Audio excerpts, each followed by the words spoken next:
ان کے ساتھ ہیں وہ شاباش دیتے ہیں۔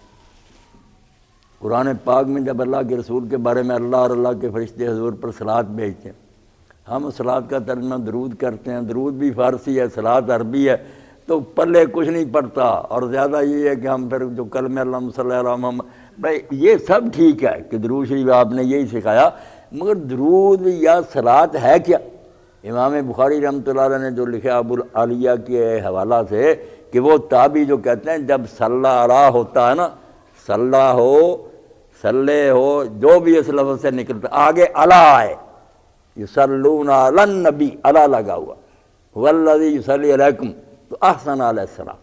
شاباش دینا، بلے بلے کہنا، واہ واہ واہ، تعریف کرنا، تالیاں بجا دینا، جیسے کسی کھلاڑی نے اچھا کھیل کھیلا، اللہ اکبر، اللہ اگر کمال کر دی، اللہ اللہ کے فرشتے حضور کو داد دیتے ہیں، تحسین کرتے ہیں کہ آپ نے جو کارنامہ سر انجام دیا یہ کوئی انجام ہی نہیں، اللہ کی تعریف اور اللہ کے فرشتوں کی شاباش، اس سے بڑا کوئی انعام بھی؟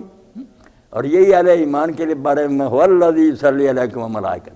اور خوش ہو جاؤ تمہارے رسول پر، اسی نہیں صرف تم پر بھی اللہ اور اللہ کے فرشتے صلوات کرتے، جب تم کو اچھا کام کرتے ہو وہ بھی بلے بلے کہتے ہیں۔ اب جبریل علیہ السلام ہیں، میکائیل ہیں، بڑے بڑے اللہ کے مقرب فرشتے ہیں، مگر جیسے اقبال کہتا ہے کہ کسی نے وہ کر کے دکھایا جو انسان نے کر کے دکھایا، مقام بندگی دیگر مقام عاشقی دیگر، جو بندگی ہے نا کہ سر جھکانا، سجدے کر رہے تسبیح، یہ اور جان دے دینی، دکھ سہنے، یہ مقام عاشقی۔ جس نوری سجدہ می خائی، نوریوں سے صرف یہ مطالبہ کیا کہ سجدے کرو، بس وہ بیچارے یہ کر رہے ہیں، اور خاک کی بے سزا کھائی، مگر یہ خاک کا پترا جو بیچارہ تھا نا، حقیر مٹی سے، اس سے اللہ نے اس سے زیادہ مانگا کہ صرف سجدے نہیں چاہیے، جان دینی ہے، اس کے لیے انسان ہی۔ مولانا تھانوی رحمۃ اللہ علیہ فرماتے ہیں خواجہ حافظ شیرازی نے جو کہا ہے کہ جب یہ وقت آیا کہ امانت اٹھاؤ، آسماں بار امانت نتوان اس کشی، اب قرآن مجید میں منظر کشی کیے، آسمان سے بڑی کوئی شے ہماری نظر میں آتی ہے، زمین کتنی لمبی چوڑی ہے، پہاڑ کتنے مضبوط ہیں، اللہ کہتا ہے آسمان، زمین اور پہاڑ کام کریں۔ انہوں نے کہا نہیں، جو کام لینا ہے کام پر ہمیں لگا دے، کرتے رہیں گے، یہ قربانیاں، یہ امتحان ہم نہیں دے سکتے۔ آسماں بار امانت نتوان اس کشی، قرائے فال بنا میں من دیوانہ، تو ٹاس پھر میرے پاگل کے نام پڑا، دیوانے کے۔ تو تھانوی صاحب کہتے تھے یہ دیوانہ جو کہا خواجہ حافظ، اس میں تو وجہ آ گئی کہ انسان پر کیوں یہ بوجھ لاتا گیا، یہ دیوانہ، اور دیوانے نہیں بنے، وہ فرزانے ہیں، ہوشیار ہیں، سمجھتے تھے تکلیفیں، یہ سمجھو عاشق ہونے کی وجہ سے محب۔ اور اسی لیے شیخ شرف الدین یحییٰ منیری کا بہت اچھا قول لکھا ہے ابو الحسن ندوی رحمۃ اللہ نے، کہ وہ کہتے ہیں سارا قرآن حدیث کھنگال لو، کسی فرشتے کے بارے، کسی مخلوق کے بارے میں نہیں آئے گا کہ اللہ ان سے محبت کرتا، اور سب چیزیں آئیں گی، محبت نہیں آئے گا۔ محبت جب کہے گا انسانوں کے لیے کہے گا، یہ صرف ان کے لیے کہے گا۔ یہ مرتبہ اس نے اس لیے پایا کہ غریب امتحان بنا دیتا، بیٹے کی جگہ کٹ رہے ہیں، لاشیں جو ہیں وہ ڈھیر ہو رہی ہیں، لاشوں پر گھوڑے دوڑ رہے ہیں، سر نیزے پر چڑھ رہا ہے، اور انسان کہتا ہو جائے جو ہوتا، میں اپنے رب کا راستہ نہیں چھوڑوں گا۔ یہ آزمائش جو انسان پوری کر کے دکھاتا ہے، اس پر اللہ شاباش دیتا ہے،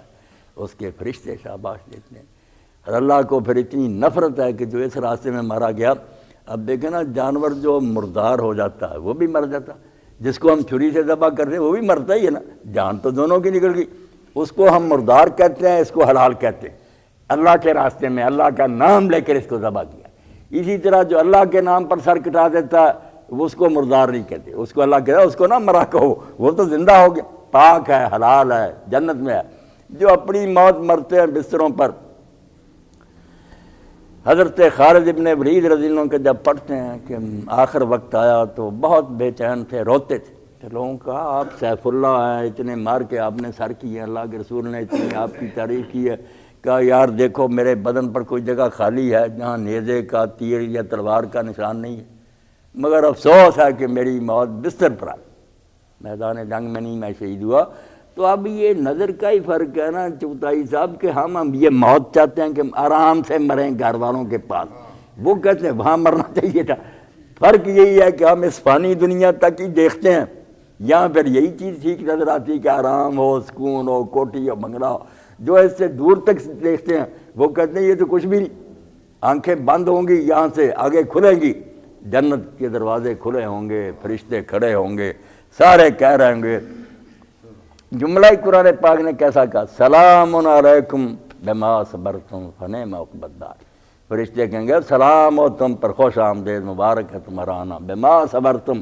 کیونکہ دنیا میں طرح طرح کے رگڑے تمہیں لگے، مالی جانی سارے امتحان ہوئے، تم ثابت قدم رہے، فنعم عقبی الدار۔ تو اب یہ آخرت کا گھر تمہارے لیے کتنا عمدہ ہے، اس فکرے میں ختم کر دیا کہ گن گر کر کیا نعمتیں بتانی ہیں، فنعم عقبی الدار، جن کو وہ آخرت کا گھر مل گیا، کتنا اچھا گھر، ہمیشہ کے مزے اور آرام۔ تو یہ ایمان ہی تھا جو سید صاحب فرماتے ہیں قرآن نے پیدا کر دیا، جس کی وجہ سے لوگوں نے یہ کارنامے سر انجام دی۔ اب اسی میں کمزوری آ گئی، بہت ضعیف ہو گیا،